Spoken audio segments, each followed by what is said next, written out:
تو اللہ نے فرمایا کہ ان کے صدقات قبول فرما لیجئے، اور یہ جو صدقہ ان سے قبول کیا جائے گا یہ ان کے لیے 3 سعادتیں لے کر آئے گا۔ پہلی سعادت کیا ہے؟ تطہرہم، کہ اس کے ذریعے ان کو پاک کر دیا جائے گا۔ توبہ تو قبول ہو گئی ہے، گناہ تو معاف ہے، لیکن پھر بھی جو کچھ انسان کے ذمہ رہ جاتا ہے تو اس صدقے کے ذریعے اللہ تبارک و تعالی انہیں پاک کر دے گا۔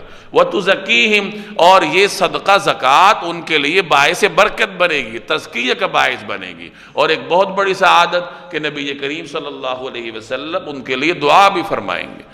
تو یہ 3 سعادتیں ان کے صدقے کی وجہ سے اللہ تبارک و تعالی ان کو نصیب فرمائے گا۔